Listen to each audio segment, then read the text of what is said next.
Hello everyone, आज है 7 अगस्त और आज इस वीडियो में हम बात करने जा रहे हैं नालको के बारे में, जिसको हम नेशनल एल्यूमिनियम कंपनी के नाम से भी जानते हैं।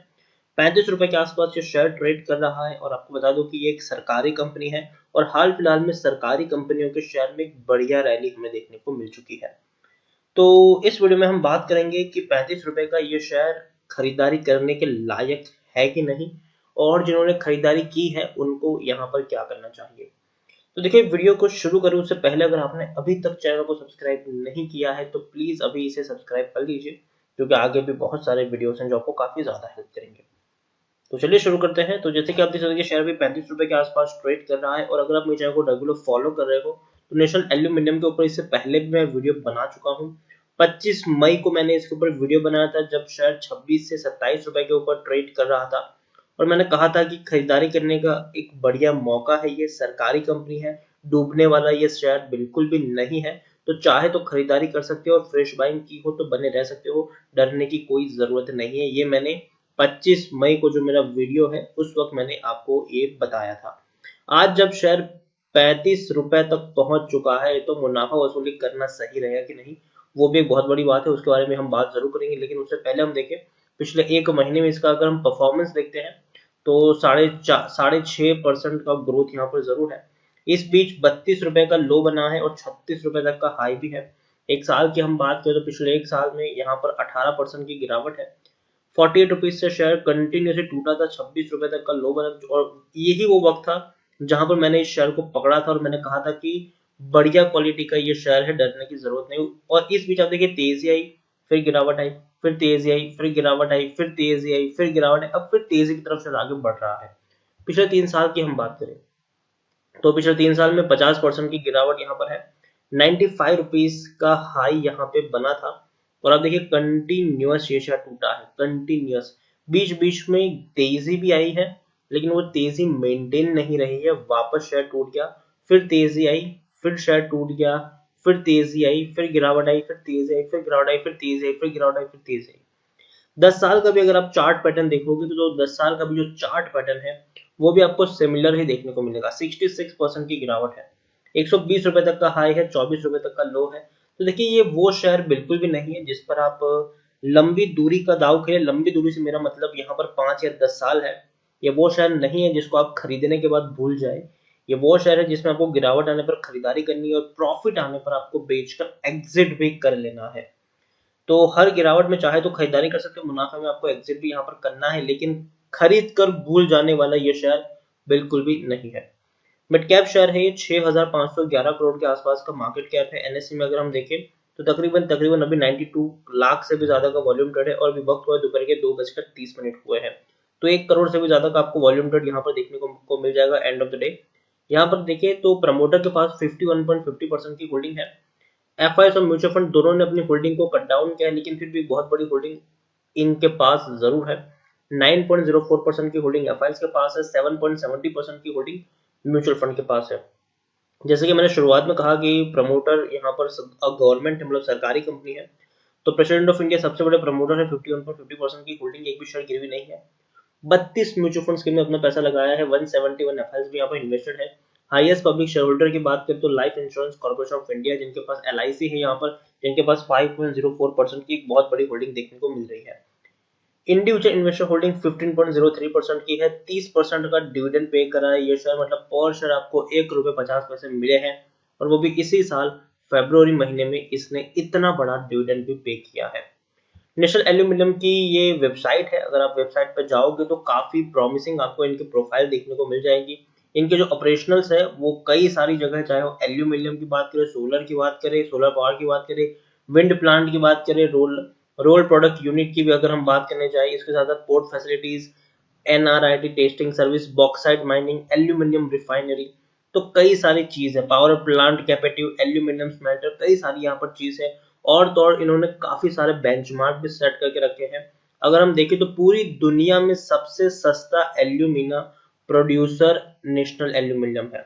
और तो और दुनिया में सबसे बड़ा और सबसे सस्ता, मतलब सबसे सस्ता number 1 lowest cost producer of bauxite in world, पूरी दुनिया में सबसे सस्ता बॉक्साइट यही लोग प्रोड्यूस करते हैं। और दूसरी अगर हम बात करें तो दूसरे है highest net foreign exchange earning in CPSE in the country. तो कई सारे बेंचमार्क इन्होंने सेट किए, उसके साथ अगर हम इनकी काफी सारी चीजें भी देखेंगे तो भैया हर साल अवार्ड्स भी इनको मिले हैं अलग अलग चीजों को लेकर। और सरकारी कंपनी है, काफी बड़ी कंपनी है, तो डूबने का खतरा यहाँ पर बिल्कुल भी नहीं है।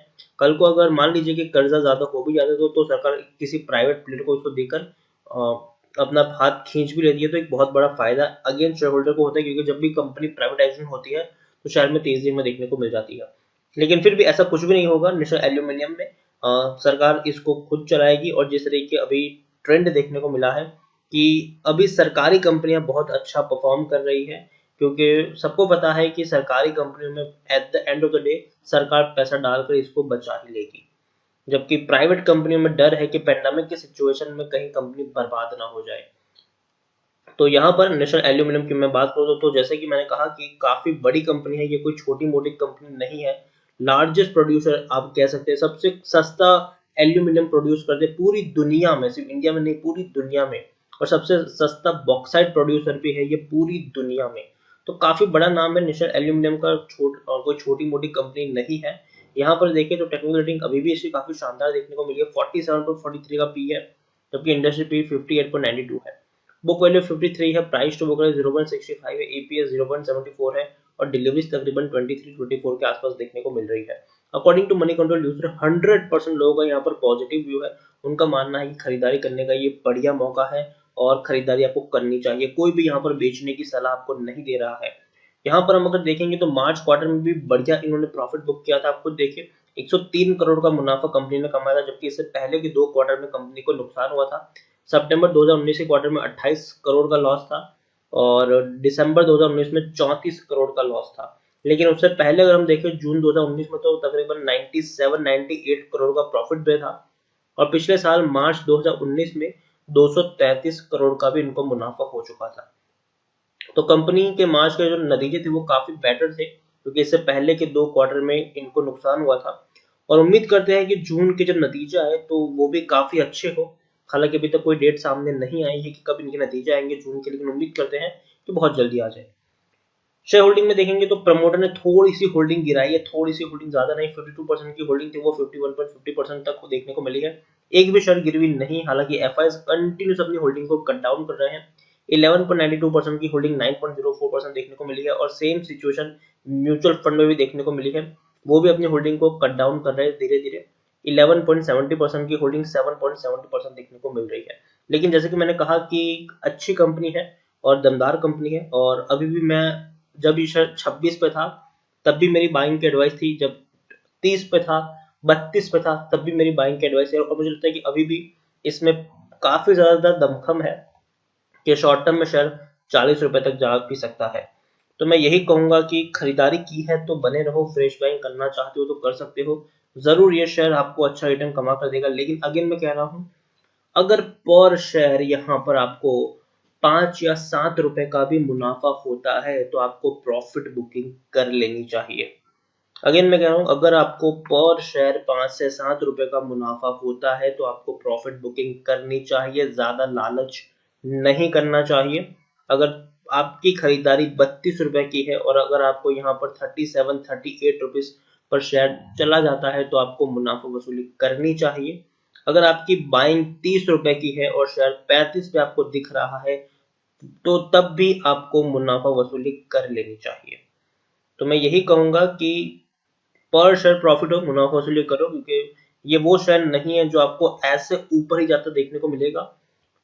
थोड़ी तेजी आई है, थोड़ा शेयर थकेगा, थोड़ा नीचे गिरेगा, फिर वापस ऊपर उठेगा, फिर थोड़ा थकेगा, फिर नीचे गिरेगा। जैसे सिचुएशन पहले भी देखने को मिली, आप खुद देखिए यहाँ पर 28 पे था, तेजी आई, 34 पे पहुंचा, वापस टूट गया, 26 पे चला गया, वापस तेजी आई, 32 पे पहुंचा, वापस गिरावट आई, 30 तक पहुंचा, वापस तेजी आई, 34 तक पहुंचा, वापस गिरावट आई, 31 तक पहुंचा, वापस 36 तक पहुंचा, वापस गिरावट आई, 32 तक पहुंचा, वापस अभी तेजी आ रही है, 35-36 तक जाएगा, वापस थोड़ी गिरावट आएगी, अब वही शेयर 32 रुपए तक भी देखने को मिल जाएगा, फिर तेजी आएगी, फिर वहां से फिर ये 37-38 तक जाएगा, फिर नीचे आएगा। तो ये यहाँ पर चलता रहेगा। तो इसीलिए मैं यही कहूंगा कि अगर आपको पर शेयर 5-6 रुपए तक का मुनाफा होता है तो आपको मुनाफा समेटना चाहिए, प्रॉफिट बुकिंग करनी चाहिए। शेयर वापस जब नीचे गिरेगा तो आप थोड़ी सी क्वांटिटी वहां पर ऐड कर सकते हो फिर से। तो इसी के साथ वीडियो को एंड करूंगा। अगर आपको वीडियो पसंद आया हो तो प्लीज इसे लाइक कर शेयर करें। अगर आप चैनल पर पहली बार आए तो प्लीज सब्सक्राइब करें, और नेशनल एल्यूमिनियम के बारे में आप क्या सोचते हैं वो भी आप मुझे कमेंट में लिखकर बता सकते हैं। Thank you.